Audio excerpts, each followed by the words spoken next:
સ્વાધ્યાય 3.3 દાખલા નંબર 10. અહીંયા આગળ 10મા દાખલાની અંદર 4 અલગ અલગ પ્રશ્નો છે. દરેકમાં રીત એક સમાન છે, પણ અહીંયા આગળ સંમિત અને વિસંમિત એનો ઉપયોગ આપણે કરેલો છે. ઉપયોગમાં કેવી રીતે છે કે અહીંયા આગળ જે શ્રેણિક તમને આપેલો છે રકમની અંદર, એ શ્રેણિકને અન્ય એક સંમિત અને એક વિસંમિત પ્રકારના શ્રેણિકના સરવાળા તરીકે દર્શાવવાનો છે. મતલબ કે બે શ્રેણિક એવા લેવાના કે એક સંમિત હોય અને બીજો વિસંમિત હોય, અને એનો સરવાળો કરો તો તમને આ મૂળ શ્રેણિક એ તમને પાછો મળે. મતલબ કે એ પ્રમાણેના સંમિત અને વિસંમિત પ્રકારના શ્રેણિક આપણે બનાવવાના, અને સંબંધ આની જોડે. એનો જવાબ આ જે આપણને જવાબ આપેલો છે અહીંયા રકમમાં જે આપેલો છે જે શ્રેણિક એ એનો જવાબ ગણાય. એક સંમિત અને એક વિસંમિત બેનો સરવાળો કરતાં આપણને મૂળ શ્રેણિક એ આપણને મળવો જોઈએ પાછો. એ પ્રમાણેના બે સંમિત અને વિસંમિત શ્રેણિક આપણે બનાવવાના છે. સૌથી પહેલાં આપણે જે આપેલું શ્રેણિક છે એને એ તરીકે લઈ લઈએ. એનો પરિવર્ત શ્રેણિક શોધી કાઢીએ એ ડેશ. કારણ કે આપણને ખબર છે, આગળ આપણે શોધી લીધું કે બે મૂળ શ્રેણિક અને પરિવર્ત શ્રેણિક બંનેનો સરવાળો એટલે આપણને મળશે સંમિત શ્રેણિક, અને બંનેની બાદ બાકી એટલે આપણને મળશે એનો પરિવર્ત શ્રેણિક. એટલે આ પ્રમાણે આપણને કિંમત મળે છે. અહીંયા આગળ એ પ્લસ એ ડેશ કરવામાં આવે એટલે બંનેનો સરવાળો કરતાં આપણને આ એક શ્રેણિક મળે છે, એટલે કે એ પ્લસ એ ડેશ. હવે એ જે એ પ્લસ એ ડેશ શ્રેણિક આપણને જે મળ્યો એ શ્રેણિકને બે વડે ભાગી નાખ્યા, એટલે કે 1/2 વડે ગુણ્યા ગણાય, અને એ આખા શ્રેણિકને આપણે બી ધારી લઈશું. મતલબ કે બી બરાબર 1/2 A plus A dash. A plus A dash અમે શોધેલો છે, એ કિંમત અહીંયા આગળ મૂકી દીધી. બે વડે એના ભાગી નાખ્યા તમામ ઘટકોને, એટલે 3 અને -1 એ એનો બી શ્રેણિક મળે છે. એનો બી ડેશ શોધી નાખીએ તો 3 -1. બંને જોઈ શકાય છે કે બંનેના જવાબો એક સરખા છે, એટલે બી અને બી ડેશ બંને સમાન છે, એટલે કે બી ડેશ બરાબર બી છે. ઇન શોર્ટ બી બરાબર છે 1/2 એ પ્લસ એ ડેશ આપણે જે શોધ્યો એ સંમિત શ્રેણિક છે એ અહીંયા આગળ નક્કી થાય છે. હવે આ પ્રમાણે આપણે વિસંમિત શ્રેણિક શોધી કાઢવાનો છે, જે એની બાદબાકીથી આપણને મળે છે, એટલે કે એ માઇનસ એ ડેશ એટલે બંનેની બાદબાકી. એ ડેશ આપણે સીધું લખી શકીએ છીએ 3 1 અને 5 -1 એ એનો એ ડેશ આપણે ઉપર શોધેલો છે, એની જ કિંમત અહીંયા આગળ લખવાની છે. બંનેની બાદબાકી કરતાં 0 4 -4 0 આપણને મળે છે. અને આગળની જેમ અહીંયા આગળ આપણે એના સરવાળાને બે વડે ભાગ્યું હતું, એમ અહીંયા આગળ બાદબાકીને આપણે બે વડે ભાગીશું અને એને કહીશું આપણે સી. એટલે કે સી બરાબર 1/2 એ માઇનસ એ ડેશ, જેને દર્શાવાય છે 0 2 અને -2 0 વડે. મતલબ આને બે વડે ભાગી નાખવાથી આપણને આ શ્રેણિક આપણને મળે છે. હવે સી ડેશ મતલબ આ જે શ્રેણિક આપણને સી મળ્યો એનો પરિવર્ત શ્રેણિક, તો 0 -2 જે આપણો વિકર્ણ છે એ રોમાં ફરી ગયો, બીજો વિકર્ણ બીજી રોમાં ફરી ગયો, અને આખામાંથી માઇનસ કોમન કાઢતા 0 2 અને -2 0 મળે છે, જે આપણા ઓરિજિનલ સી જેવો મળે છે. કે અહીંયા આગળ આપણને સીમાં 0 2 -2 0 હતો એવો ને એવો જ આપણને શ્રેણિક અહીંયા આગળ પાછો મળે છે, પણ આગળ માઇનસ છે એટલે અહીંયા આગળ માઇનસ લખી નાખ્યો. મતલબ સી ડેશ બરાબર શું થયો? -c. મતલબ સી બરાબર 1/2 એ માઇનસ એ ડેશ એ વિસંમિત શ્રેણિક છે, એ અહીંયાથી આપણને ખબર પડી જાય છે. બી પ્લસ સી અહીંયા આગળ એટલે કે બંનેનો જે સરવાળો કરીએ આપણે સંમિત અને વિસંમિત, નક્કી થઈ ગયું કે બી સંમિત છે અને સી વિસંમિત છે. બંનેનો જો સરવાળો કરવામાં આવે તો આપણને આ પ્રમાણે 3 5 1 અને -1 મળે છે, જે શ્રેણિક એ બરાબર છે. ઇન શોર્ટ બી કોણ હતો? 1/2 એ પ્લસ એ ડેશ, અને સી કોણ હતો? 1/2 એ માઇનસ એ ડેશ. તો બંનેનો સરવાળો કરતાં અહીંયા જોઈ શકાય છે કે અહીંયા આગળ 1/2 વડે ગુણી નાખો અને બંનેનો સરવાળો કરો તો આપણને એ પાછો મળે છે. એટલે અહીંયા આગળ જે ગોઠવણી હતી અને જે પણ નક્કી થયું અંદર સરવાળાની અંદર કે જે બી, એ બધી વસ્તુઓ અહીંયા આગળ સેટ થયેલી જ છે. એટલે અહીંયા સંમિત અને વિસંમિતનો સરવાળો તમને એ સ્વરૂપમાં પાછો મળે છે. એનો બીજો પ્રશ્ન છે એ 3/3 પ્રકારનો છે. ત્યાં પણ એ તમને આપેલો છે 6 -2 2 -2 3 -1 2 -1 3. એનો આપણે એ ડેશ શોધી કાઢ્યો, એનો પરિવર્ત શ્રેણિક ટૂંકમાં શોધી કાઢ્યો. આગળની જેમ જ કરવાનું છે. પહેલાં સરવાળો કરવાનો, પછી 1/2 વડે ભાગવાનું, પછી એનો ચેક કરવાનો કે સમિત છે કે વિસમિત છે, પછી એની બાદબાકી કરવાની, એ જ પ્રમાણે 1/2 વડે ભાગવાનું, અને પછી પાછો એને સમિત વિસમિત ચેક કરવાનો, અને બંનેના સરવાળા સ્વરૂપમાં એને મૂળ શ્રેણિક આવે છે એ પ્રમાણે દર્શાવવાનું. બધા જ દાખલાની અંદર આ રીત અહીંયા આગળ કોમન છે. ફર્સ્ટ a + a' બંનેનો સરવાળો કરી નાખ્યો, અને આપણને a + a' સ્વરૂપ આપણને આ એક શ્રેણિક મળે છે. જે શ્રેણિક મળ્યો એને 1/2 વડે ભાગી નાખ્યો, અને એને આપણે બી શ્રેણિક કહીશું. એટલે એને 2 વડે ભાગતા આ આપણને બી શ્રેણિક મળે છે. પછી ચેક કરવાનો કે સમિત છે કે વિસમિત. સરવાળો છે એટલે સમિત જ હોય, એટલે બીનો શોધી નાખ્યો બી ડેશ, અને ફરી પાછો એની પરિવર્ત શ્રેણિકની ગોઠવણી કરી તો એ આપણને બી સ્વરૂપમાં એનો એ જ સ્વરૂપ આપણને પાછું મળે છે. મતલબ બી ડેશ બરાબર શું છે? બી છે. પછી બી ડેશ બરાબર બી એટલે કે બી બરાબર 1/2 a + a' એ સમિત શ્રેણિક આપણે અહીંયા સાબિત થઈ ગયું. હવે તફાવતવાળો બાદબાકીવાળો પોઈન્ટ જોઈએ. a - a' બંનેની બાદબાકી કરીએ તો બંનેની બાદબાકી કરતાં જવાબ શૂન્ય શ્રેણિક મળે છે. બધા જ ઘટકો અહીંયા આગળ 0 0 0 આવે છે. c બરાબર 1/2 a - a' એટલે 2 વડે ભાગતા આપણે અહીંયા શ્રેણિકને આપણે c કહીએ છીએ. 0 0 0 0 આપણને શ્રેણિક મળ્યા, બધા જ ઘટકો આપણને મળ્યા એના, કારણ કે 2 વડે ભાગતા કોઈ ફેર થવાનો નથી.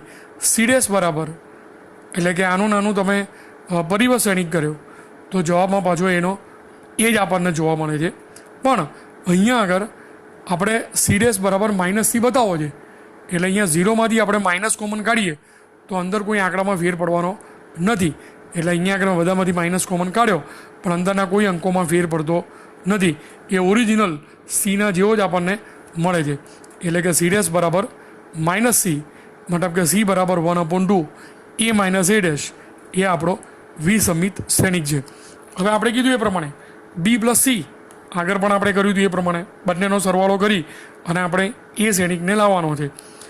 b + c બંનેનો સરવાળો કર્યો તો b + c નો સરવાળો કરતાં પેલો b છે એ સમિત છે અને c છે એ વિસમિત છે, એ આપણે દર્શાવી ચૂક્યા છે.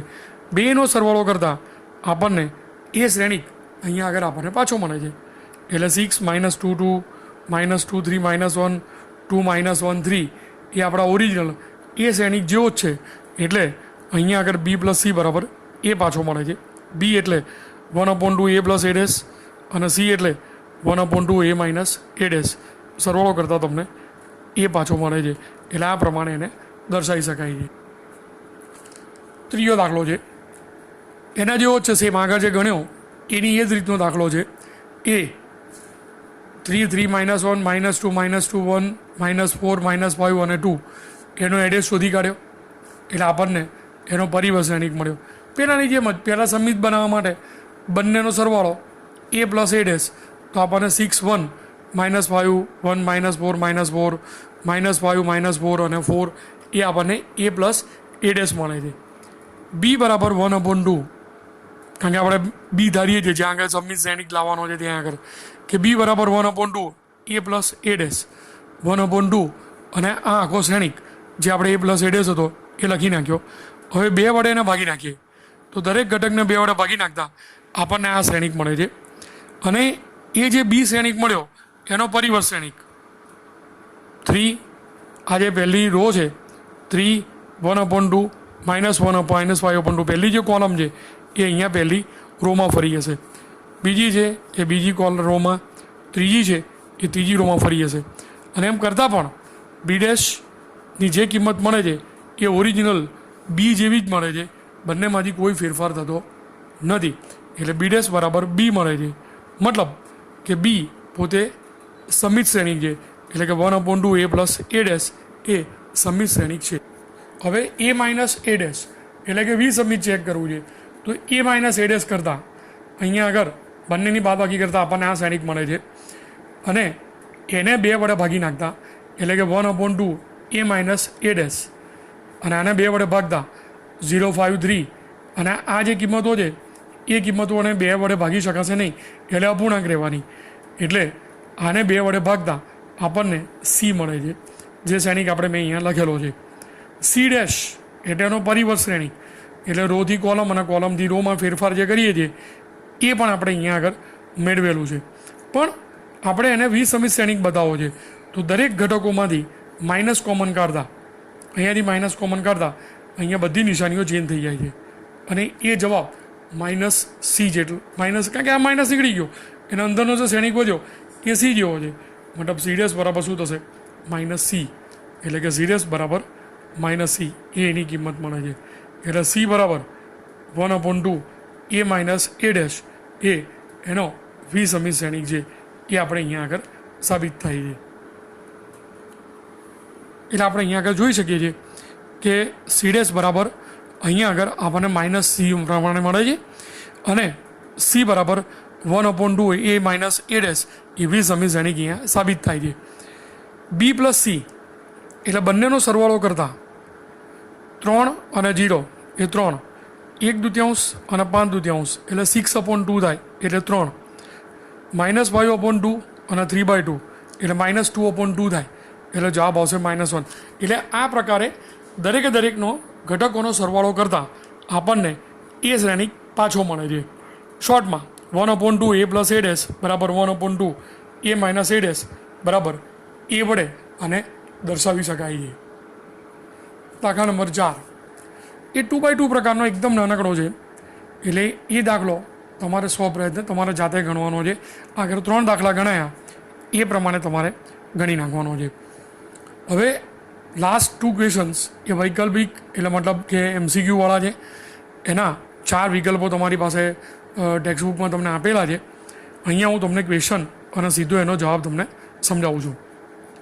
અહીં તમને રકમમાં જ આપેલું છે કે એ અને બી એ સમાન કક્ષાવાળા સમિત શ્રેણિક છે.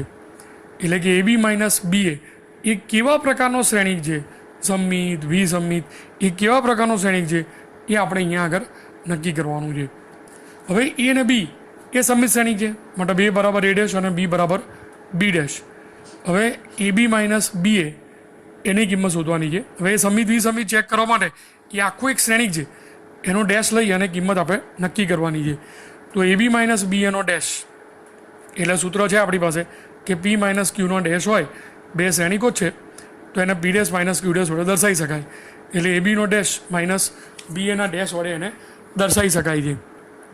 હવે ABનો ડેશ છે તો એને બી ડેશ વડે દર્શાવતા આ પ્રમાણે બંને શ્રેણિકો ઉલટાઈ જાય છે અને બંનેની ઉપર પરિવર્તનું ચિહ્ન લાગી જાય છે. એટલે ABનો ડેશ તો B dash into A dash minus A dash into B dash. પણ AB તો સમિત છે, એટલે B ડેશની જગ્યા પર B, A ડેશની જગ્યા પર A અને A ડેશની જગ્યા પર A અને B ડેશની જગ્યા પર B વડે દર્શાવી શકાય છે. અહીંયા આગળ આમાંથી માઇનસ કોમન કાઢતા AB માઇનસ BA થાય છે, મતલબ AB માઇનસ BAનો ડેશ બરાબર માઇનસ AB માઇનસ BA, જે વિસમિત શ્રેણિકનું આપણું સૂત્ર છે. એટલે આ એક વિસમિત શ્રેણિક છે એ નક્કી થઈ જાય છે. 12 નંબરનો દાખલો, એમાં પણ એવું છે, એ તમને આપેલો છે A પ્લસ A ડેશ બરાબર I હોય, આ તમને રકમમાં આપી દીધેલું છે. સમજો કે પક્ષ છે તો આલ્ફાનું મૂલ્ય શોધવાનું છે અને 4 વિકલ્પ આપણને આપેલા છે, π/6, π/3, પાઈ અને 3π/2. એમાં A ડેશ, કારણ કે A પ્લસ A ડેશ કરવો છે એટલે પહેલાં A ડેશ શોધી કાઢ્યો. બંનેનો સરવાળો બરાબર I, એટલે કે એકમ શ્રેણિક છે. બંનેનો સરવાળો કરતાં cos alpha 2 cos alpha minus sine alpha ઉડીને 0, sine alpha minus sine alpha ઉડીને 0, cos alpha plus cos alpha બરાબર 2 cos આલ્ફા. સામે એકમ શ્રેણિક છે 1 0 0 1, બંને સરખા છે, બંનેની કિંમત 1 1 જ છે, એટલે 2 cos આલ્ફા બરાબર 1, તો cos આલ્ફા બરાબર 1/2, તો આલ્ફા બરાબર π/3. આપણને વિકલ્પની અંદર બી વિકલ્પ આના માટે આપણને આપેલો છે, એટલે બી વિકલ્પ એ આનો સત્ય વિકલ્પ છે.